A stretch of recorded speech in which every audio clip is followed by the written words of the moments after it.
સાબરમતી વેરાવળ વંદે ભારત એક્સપ્રેસના રૂટમાં મહત્વપૂર્ણ ફેરફાર કરવાનો રેલવે બોર્ડે નિર્ણય લીધો છે। હાલ આ ટ્રેન વિરમગામ, સુરેન્દ્રનગર, વાંકાનેર, રાજકોટ, જેતલસર, જૂનાગઢના માર્ગે દોડે છે, પરંતુ હવે તેને ગાંધીગ્રામ, ધોળકા, ધંધુકા, બોટાદ, ધોળા, ઢસા અને જૂનાગઢ માર્ગે ચલાવવાની રેલવે બોર્ડ તરફથી મંજૂરી આપવામાં આવી છે।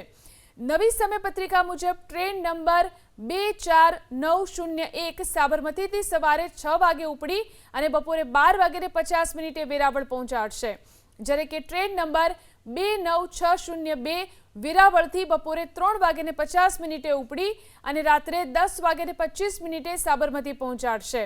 રૂટ બદલાતા વિરમગામ, સુરેન્દ્રનગર, વાંકાનેર અને રાજકોટ ખાતેના કોમર્શિયલ સ્ટોપેજ દૂર થશે, જ્યારે ગાંધીગ્રામ, ધોળકા, ધંધુકા, બોટાદ, ધોળા અને ઢસા જેવા સ્ટેશનોને પ્રથમ વખત વંદે ભારતની સેવા મળશે।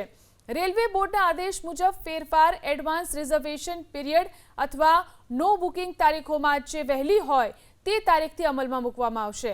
જો કે નવા રૂટનો અમલ કઈ ચોક્કસ તારીખથી થશે તેની રેલવે દ્વારા હજી સુધી કોઈ સત્તાવાર જાહેરાત કરવામાં આવી નથી।